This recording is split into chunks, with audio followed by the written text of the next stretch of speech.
Hello दोस्तों, welcome back. दोस्तों, जैसा कि आप सभी को पता है कि हम लोग बात कर रहे हैं इन दिनों पर ऑपरेशन मैनेजमेंट की एमबीए सेकंड सेमेस्टर के अंदर। तो अभी देखिए, आज के इस वीडियो में हमारा टॉपिक है that is factors affecting productivity. Last video lecture के अंदर हम लोगों ने देखा था प्रोडक्टिविटी क्या होती है, प्रोडक्शन और प्रोडक्टिविटी के बीच में क्या चीज़ का डिफरेंस होता है। इन सभी चीज़ों को देखने के बाद में आज का हमारा फिलहाल टॉपिक है दोस्तों कि कौन कौन से ऐसे फैक्टर्स होते हैं जो कि प्रोडक्टिविटी को अफेक्ट करते हैं। ठीक है, सो इस वीडियो के अंदर हम लोग इन्हीं चीज़ों के ऊपर डिस्कस करेंगे। लेकिन वीडियो को स्टार्ट करने से पहले let me tell you one more time कि क्या प्रोडक्टिविटी का क्या मतलब होता है। देखिए, प्रोडक्शन का मतलब क्या कि जैसे कि आप कोई भी इनपुट डाल रहे हो और वो आपको आउटपुट में चेंज करके दे रहा है। लाइक कि अगर आप कुछ भी रॉ मटेरियल को अगर आप फिनिश्ड गुड में चेंज कर रहे हो तो वो आपका नॉर्मली प्रोडक्शन होता है। ठीक है, बट प्रोडक्टिविटी क्या होती है कि केवल प्रोडक्शन ही नहीं करना है, प्रोडक्शन को भी करना है, इसके साथ ही साथ में इफ़िशिएंट तरीके से, इफेक्टिव तरीके से प्रोडक्शन करना है। यानी कि उस प्रोडक्शन के अंदर आपकी क्वालिटी भी मैटर करती है और समय के साथ में, यानी कि कम समय में कम रिसोर्सेज में आप ज़्यादा से ज़्यादा प्रोडक्शन बनाओ विथ क्वालिटी के साथ में। ठीक है, तो वही क्या होती है दोस्तों, प्रोडक्टिविटी होती है। यानी कि एक आदमी अपने कितने ज़्यादा रिसोर्सेज का यूज़ करके, कितनी ज़्यादा यूटिलाइज करके एक आदमी अपने प्रोडक्शन को दे रहा है। ठीक है, क्वालिटी के साथ में। तो प्रोडक्टिविटी यही होती है। ठीक है, तो हमारी भी प्रोडक्टिविटी आप किसी भी तरीके से केवल ऑर्गेनाइजेशन के टर्म में नहीं, इसको आप अपने डेली लाइफ से भी यूज़ कर सकते हो। जैसे कि जैसे सपोज कि अगर आप स्टूडेंट हो, ठीक है, तो आपने सारा दिन में कितना पढ़ा। ठीक है, तो ये सारी आपकी चीज़ें क्या हो गई, प्रोडक्टिविटी हो गई। यानी कि आप कितना प्रोडक्टिव काम करो, आप कितना ज़्यादा अपने जितने भी लिमिटेड रिसोर्सेज हैं उन सभी लिमिटेड रिसोर्सेज को आप कितने अच्छे तरीके से यूटिलाइज कर पा रहे हो, दैट इज़ योर प्रोडक्टिविटी। ठीक है, तो प्रोडक्टिविटी तो क्लियर हो गया। अभी देखो कि इसके फैक्टर्स कौन कौन से होते हैं, कि कौन कौन से ऐसे फैक्टर्स होते हैं जो कि आपकी प्रोडक्टिविटी को अफेक्ट करते हैं। तो there are two kinds of factors, दो तरीके के ऐसे फैक्टर्स होते हैं जो कि आपकी प्रोडक्टिविटी को अफेक्ट करते हैं। जो सबसे फर्स्ट नंबर पे है दैट इज कंट्रोलेबल फैक्टर। यानी कि ऐसे फैक्टर्स होते हैं, ऐसी चीज़ें होती हैं जो कि आपकी प्रोडक्टिविटी को कंट्रोल कर सकते हो। यानी कि ऐसे फैक्टर्स होते हैं जिन फैक्टर्स को आप कंट्रोल कर सकते हो, जो कि आपके हाथ में होते हैं। उनको फैक्टर्स को अगर आप कंट्रोल करना चाहो तो उससे अपनी आप प्रोडक्टिविटी बढ़ा सकते हो। ठीक है, बट वहीं पर दूसरी तरफ कुछ ऐसे फैक्टर्स भी होते हैं जो कि अनकंट्रोलेबल होते हैं। यानी कि आप उनको वो नेचुरल होते हैं। लाइक कि अगर आप चाहो या फिर ना चाहो उनको आप कुछ भी नहीं कर सकते। ठीक है, वो तो आने ही है। जैसे कि लेट्स सपोज, अगर नहीं समझ में आया तो मैं एक एग्जांपल देता हूँ। जैसे मैंने बताया कि आपको पढ़ाई करना है। ठीक है, तो अब आप सारा दिन के अंदर 24 घंटे का कितने अच्छी तरीके से यूटिलाइज करके पढ़ाई कर रहे हो, दैट इज़ योर प्रोडक्टिविटी। ठीक है, इतना तो क्लियर है। बट अभी देखो, कुछ फैक्टर्स ऐसे होंगे जो कि आपके हाथ में होंगे। जैसे कि आप क्या करोगे, कुछ एक चीज़ों को करोगे, जैसे कि आप फ़ोन नहीं चलाओ। ठीक है, लोगों से बात कम करो, और मान लो कि आपने लोगों से कम बात करनी है, आपको फ़ोन के ऊपर ज़्यादा नहीं फोकस करना है। ठीक है, और साथ ही साथ में कुछ और भी अलग तरीके से आप टास्क कर सकते हो। जैसे कि थोड़ी देर कम सो, थोड़ा मतलब लोगों से कम इंटरेक्ट करो, लोगों से बातचीत कम करो, थोड़ा टाइम वेस्ट जो अपना करते हो जैसे इधर उधर के कामों में, उन सभी चीज़ों को, वो सारे आपके हाथ में होते हैं। यानी कि अगर आप उन सभी चीज़ों को नहीं करोगे तो वो सारी आपके हाथ में, आपके कंट्रोल में है। ठीक है, आप उससे क्या कर सकते हो, अपनी पढ़ाई को कंटिन्यू कर सकते हो, आप ज़्यादा से ज़्यादा पढ़ सकते हो। ठीक है, अगर आप कम सोगे, अगर आप लोगों से कम बातचीत करोगे, अगर आप कम फ़ोन चलाओगे, कम टीवी देखोगे, तो ये सारी चीज़ें आपके अंडर में। ठीक है, आप अपने आप से उन सभी चीज़ों को कंट्रोल कर सकते हो। बट उधर ही साइड, कुछ एक साइड में, दूसरे साइड में क्या बोला जाए कि कुछ एक चीज़ें ऐसी होती है जो कि आपके अनकंट्रोलेबल होती है। जैसे कि अगर मान लो आपके एग्जाम्स चल रहे हैं, ठीक है, तो आप अपनी तरफ से तो कंट्रोलेबल, जितने भी आप कम सो रहे हो, कम लोगों के साथ इंटरेक्ट कर रहे हो, कम फ़ोन चला रहे हो, मोबाइल फ़ोन चला रहे हो। बट अगर सपोज दैट कि आपके कोई रिश्तेदार आ गए, ठीक है, तो वो क्या है, अनकंट्रोलेबल फैक्टर हो गया। ठीक है, जैसे सपोज कि कोई आप एग्ज़ाम देने के लिए जा रहे हो और एकदम से आंधी तूफान आना स्टार्ट हो गया, तो वो क्या हो गया दोस्तों, अनकंट्रोलेबल। यानी कि आपके हाथ में नहीं है, वो सारे फैक्टर्स ऐसे जो हैं वो आपके हाथ में नहीं है। तो हम वर्क किसके ऊपर कर सकते हैं, हम केवल प्रोडक्टिविटी को बढ़ा किसके द्वारा सकते हैं, उन्हीं फैक्टर्स के द्वारा बढ़ा सकते हैं जो कि हमारे कंट्रोल में हैं। ठीक है, उन्हीं सभी चीज़ों के ऊपर वर्क करके हम अपनी प्रोडक्टिविटी को बढ़ा सकते हैं। उन कामों के बारे में हम नहीं सोच सकते जो कि हमारे हाथ में नहीं है। ठीक है, तो जो हमारे हाथ में होते हैं, जिनको हम कंट्रोल कर सकते हैं, वो हमारे इंटरनल फैक्टर्स होते हैं। और जो ऐसे फैक्टर्स होते हैं जिसको हम कंट्रोल नहीं कर सकते, वो एक्सटर्नल फैक्टर्स होते हैं। ठीक है, सो अभी देखो यहाँ पर कंट्रोलेबल फैक्टर्स के अंदर देखो सबसे पहला क्या आता है कि प्रोडक्ट फैक्टर, ठीक है, प्रोडक्ट फैक्टर आता है, then plant and equipment, technology, ठीक है, material and energy, human factor, management style, ये सभी आपके कंट्रोलेबल फैक्टर्स होते हैं। अभी हम लोग एक एक करके इन सभी चीज़ों को डिस्कस कर लेते हैं कि कंट्रोलेबल फैक्टर्स कौन कौन से होते हैं, ठीक है। तो प्रोडक्ट फैक्टर, प्रोडक्ट फैक्टर का मतलब क्या होता है दोस्तों कि अगर कोई भी ऐसा प्रोडक्ट आप बना रहे हो जो कि लोगों का नीड को, रिक्वायरमेंट को फुलफिल कर रहा है, तो वो प्रोडक्ट फैक्टर यानी कि वो प्रोडक्टिविटी क्या है, इंक्रीज करेगा, ठीक है। जस्ट सपोज कि यहाँ पर क्या लिखा हुआ है, आप अपनी प्रोडक्टिविटी को बढ़ा सकते हो प्रोडक्ट फैक्टर के सहायता से। कैसे बढ़ा सकते हो, या तो आप जिस कॉस्ट में प्रोडक्ट को दे रहे हो, जैसे कि सपोज दैट कि अगर आप पार्ले जी बिस्किट दे रहे हो, अगर वो आपका 10 रुपये का बिस्किट आता है, ठीक है, तो आप 10 रुपये का ही बिस्किट दो, लेकिन अगर आप 10 to 20% एक्स्ट्रा बढ़ा करके दे रहे हो, इट मीन्स कि कंपनी की ग्रोथ हो रही है, ठीक है। वहीं पर या तो आप क्या कर सकते हो कि 10 रुपये की बजाय उसको 8 रुपये का कर दो, ठीक है, 5 रुपये का कर दो, जितना क्वांटिटी 10 रुपये में दे दो उतना 5 रुपये में कर सकते हो, ठीक है। तो कॉस्ट क्या करो, या तो उसकी कॉस्ट क्या कर दो, रिड्यूस कर दो, यानी कि प्रोडक्ट की कॉस्ट को रिड्यूस कर सकते हो, रॉ मटेरियल की कॉस्ट को रिड्यूस कर सकते हो, या फिर जितनी जो भी आप कॉस्ट ले रहे हो उतनी कॉस्ट ही लो, लेकिन आप थोड़ा सा क्या करो उसमें एडिशनल बेनिफिट डाल दो, कि यानी 10% एक्स्ट्रा, 20% एक्स्ट्रा, इस तरीके से देखते होगे ना, तो वो क्या होता है दोस्तों, एक्स्ट्रा बेनिफिट मिलते हैं। तो प्रोडक्ट फैक्टर यानी कि ये चीज़ तो करता है कि आपकी कंपनी जो है वो नुकसान में नहीं है, ठीक है, वो आपकी कंपनी जो है वो प्रोडक्टिव काम करे, ठीक है। देन हमारा सेकंड आता है प्लांट एंड इक्विपमेंट, यानी कि प्लांट और इक्विपमेंट का आप भी बहुत ही अच्छी तरीके से यूज़ कर सकते हो। जितना भी आपका प्लांट है, लाइक आपका जो भी आपका प्लांट, जहाँ पर भी आपने अपनी मशीन्स को, जहाँ पर भी अपने आप लेबर्स को इस्टेब्लिश करके रखा हुआ है,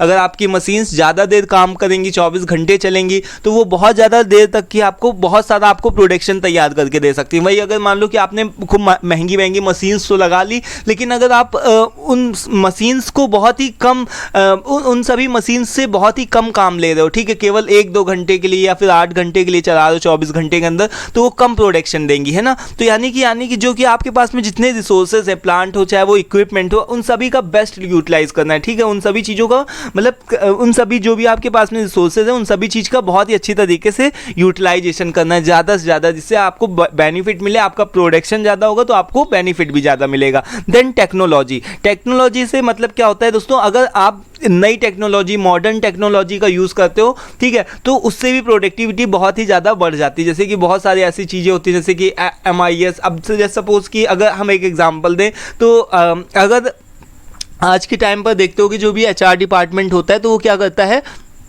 कि एक्सेल में या फिर अलग से उनका सैप वगैरह का सॉफ्टवेयर होता है, उसमें सभी चीज़ों को, डेटा को मैनेज किया जाता है। लेट्स सपोज कि अगर अभी भी उस तरीके से रजिस्टर में लिख करके काम चल रहा होता है, ठीक है, तो वो सभी चीज़ें आज के समय में फेल हो जाती है, यानी कि आज के समय में वो तो सारी चीज़ें काम ही नहीं करेंगी, ठीक है। तो समय के हिसाब से आदमी को अपने इक्विपमेंट्स, अपने प्लांट को, अपनी टेक्नोलॉजी को इम्प्रूव करना पड़ता है, ठीक है। तो इसी से आपकी प्रोडक्टिविटी भी बढ़ेगी। अगर आप पुराने जैसे चीज़ों को चलाना चाहोगे, तो पुराने जैसे चीज़ों को चला करके आप अपनी प्रोडक्टिविटी को नहीं बढ़ा सकते, ठीक है। इसके अलावा दोस्तों आप मटेरियल को और साथ ही साथ में एनर्जी का भी बेस्ट यूटिलाइजेशन करके अपनी प्रोडक्टिविटी को बढ़ा सकते हो। देन ह्यूमन फैक्टर, अब ह्यूमन फैक्टर्स का भी दोस्तों इसमें बहुत ही योगदान होता है। अगर आप प्रोडक्टिविटी को बढ़ाना चाहते हो तो मैन पावर तो बहुत ही ज़्यादा ज़रूरी है, ठीक है। अगर आप प्रोडक्शन डिपार्टमेंट में देखो तो बिना मैन पावर के, मशीन्स के और बिना मैन पावर के काम ही नहीं चलेगा। तो उनको मोटिवेशन किस तरीके से दिया जाए, इस तरीके से अगर आप ह्यूमंस का, जो भी आपके वर्कर्स हैं, अगर आप उनको एक्स्ट्रा इंसेंटिव प्रोवाइड करते हो, एक्स्ट्रा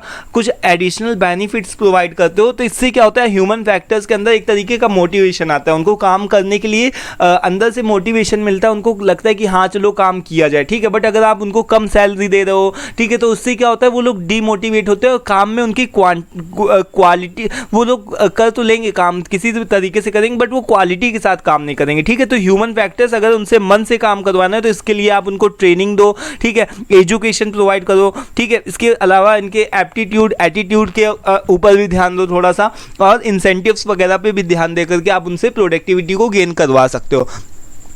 देन आपका क्या आता है, आप वर्क मेथड की हेल्प से भी अपनी प्रोडक्टिविटी को बढ़ा सकते हो। अभी हम लोग वर्क मेथड को पढ़ेंगे। वर्क मेथड क्या होता है दोस्तों?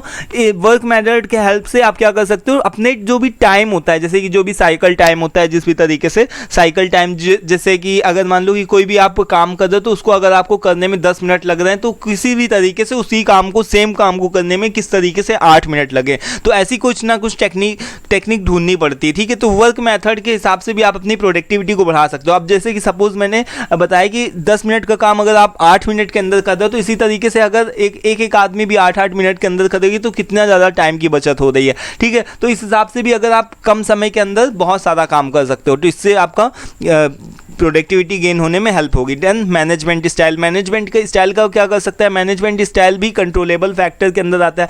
तो मैनेजमेंट स्टाइल, जैसे कि मैनेजमेंट के लोग भी कुछ ऐसे डिसीजंस लें जिससे कि आपकी प्रोडक्टिविटी बढ़े। मैनेजमेंट के लोग कौन कौन से डिसीजंस ले सकते हैं? वो कम्युनिकेशन अच्छा करवा सकते हैं कि अगर किसी भी वर्कर को कोई भी तरीके की दिक्कत हो तो वो डायरेक्ट अपनी बात को रख सके। ठीक है, इसके अलावा जो भी ऑर्गेनाइजेशन की डिज़ाइन, इस तरीके से पॉलिसीज़ और प्रोसीजर्स को इस तरीके से फ्लेक्सिबल रखा जाए जिससे कि हर किसी को सुविधा हो और हर कोई अपना काम में बेस्ट दे। इस तरीके से जो भी मैनेजमेंट की स्टाइल्स फिक्स होनी चाहिए, और ये अगर मैनेजमेंट अगर ये अच्छे से काम करके ले गया तो ये बहुत ही ज़्यादा इफेक्ट डालता है आपकी कंपनी की ग्रोथ के ऊपर। ठीक है, अगर एम्प्लॉय सेटिस्फाई होगा, अगर वहाँ के वर्कर सेटिस्फाई होंगे, तो डेफिनेटली आपकी प्रोडक्टिविटी विल बी इंक्रीज। ठीक है, वो आपकी प्रोडक्टिविटी बढ़ेगी। ठीक है, तो ये सभी हमारी क्या थी? कंट्रोलेबल फैक्टर्स थे। जैसे कि हम लोगों ने यहाँ पर देखा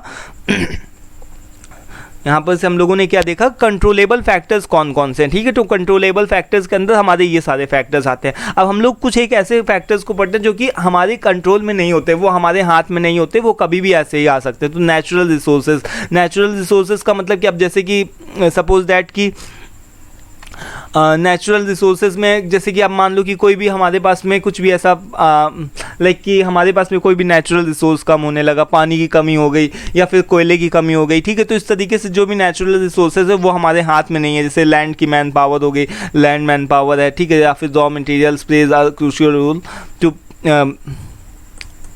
टू द प्रोडक्टिविटी इम्प्रूवमेंट। ठीक है, तो इस तरीके से आप देख सकते हो, यानी कि यहाँ पर कहने का ये सीधा सा मतलब है कि इसके अंदर कुछ आपके फैक्टर्स मिलेंगे। अनकंट्रोलेबल फैक्टर्स के अंदर आपको कुछ फैक्टर्स मिलेंगे, जैसे कि नेचुरल रिसोर्सेज हो गया। ठीक है, तो नेचुरल रिसोर्सेज को आप क्या कर सकते हो? थोड़ा सा आप स्टोर करके रख सकते हो, जैसे कि थोड़ा सा, जैसे कि अगर पानी की कमी हो रही है या फिर कोयले की अगर मान लो कि दाम बढ़ने वाले, जैसे कि अगर आप देखते होगे ना कि सोने के दाम बढ़ने वाले, गोल्ड के रेट बढ़ने वाले, या फिर प्याज के, आलू प्याज के रेट बढ़ने वाले, तो आप थोड़ा सा को स्टोर करके रख लेते हो। तो इसी तरीके से नेचुरल रिसोर्सेज पे किसी का कंट्रोल नहीं होता, वो कभी भी कुछ भी हो सकता है, तो उसके वो तो फैक्टर हमारे हाथ में नहीं। ठीक है, इसी तरीके से गवर्नमेंट कब कौन सा रूल निकाल दे, जैसे जीएसटी का रूल निकाल दिया। ठीक है, या फिर और भी कोई बहुत सारे ऐसे ऐसे रूल्स निकाला ही करती गवर्नमेंट। ठीक है, तो वो भी हमारे हाथ में नहीं होते, कब कौन से गवर्नमेंट के कौन सा ऑर्डर आ जाए, क्या हो जाए। ठीक है, तो वो भी हमारे हाथ में नहीं होता है। देन स्ट्रक्चर, यहाँ पर स्ट्रक्चरल एडजस्टमेंट लिखा हुआ है। स्ट्रक्चरल एडजस्टमेंट का क्या मतलब हुआ था दोस्तों? ऐसी सारी चीज़ें जिसको भी आप एडजस्ट कर सकते हो, लाइक जैसे कि कोई भी इकोनॉमी हो गई, तो ये सारी जो भी चीज़ें होती हैं इसको आप स्ट्रक्चरल एडजस्टमेंट के अंदर भी आप इसको फिक्स कर सकते हो। तो ये कुछ एक अनकंट्रोलेबल फैक्टर्स है, इसके अंदर आप दो ही लिख लो। ठीक है, नेचुरल रिसोर्सेज और गवर्नमेंट की कुछ एक पॉलिसीज आ गया, फिर गवर्नमेंट के कोई भी अलग तरीके से रूल्स आ गए, तो वो भी हमारे हाथ में कंट्रोल में नहीं होते। ठीक है, तो हम उनके द्वारा कोई भी अपनी प्रोडक्टिविटी को वो हमारे जब हाथ में नहीं, तो उनके द्वारा हम किस तरीके से अपनी प्रोडक्टिविटी को बढ़ा सकते हैं। ठीक है, तो हम प्रोडक्टिविटी को जो हमारे हाथ में हो सकता है उन्हीं के ऊपर ज़्यादातर वर्क करके, यानी कि प्रोडक्ट के ऊपर काम करके, ठीक है, ह्यूमन फैक्टर के ऊपर काम करके, मैनेजमेंट स्टाइल के ऊपर, इन सभी चीज़ों के ऊपर काम करके अपनी प्रोडक्टिविटी को इंक्रीज कर सकते हैं। ठीक है, तो आई होप कि ये सभी सारी चीज़ें आपको क्लियर हो गया होगा। ये क्वेश्चन कई बार पूछा जाता है और बार बार भी पूछा जाता है, तो आप लोग अच्छे तरीके से इसको पढ़ लीजिएगा। नेक्स्ट वीडियो में दोस्तों हम लोग स्टार्ट करने जा रहे हैं कि वर्क स्टडी क्या होता है, work method study and work measurement क्या होता है। ठीक है, तो इन सभी चीज़ों को हम लोग डिस्कस करेंगे वन बाय वन। बहुत ही ज़्यादा मतलब ये थोड़ी सी बड़ी यूनिट है। ठीक है, तो इसको हम लोग बहुत ही अच्छी तरीके से कवर करेंगे। एक एक टॉपिक को मैं कवर करता जा रहा हूँ, और सभी वीडियोस का जो भी लिंक है वो डिस्क्रिप्शन बॉक्स में मिल जाएगा, या फिर आप चैनल पर प्लेलिस्ट बनी हुई है ऑपरेशन मैनेजमेंट के हिसाब से। ठीक है, तो वहाँ पर से भी आप जा करके देख सकते हो। तो दोस्तों आज के इस वीडियो में दोस्तों इतना ही रखते हैं, मिलते हैं नेक्स्ट वीडियो में। और वीडियो पसंद आया कर तो प्लीज़ उसको लाइक कर दिया करो, और पीडीएफ का लिंक चाहिए तो उसके लिए आप व्हाट्सअप भी कर सकते हो। ठीक है, तो आज की इस वीडियो में दोस्तों इतना ही, मिलते हैं नेक्स्ट वीडियो में। Till then take care, thank you and bye.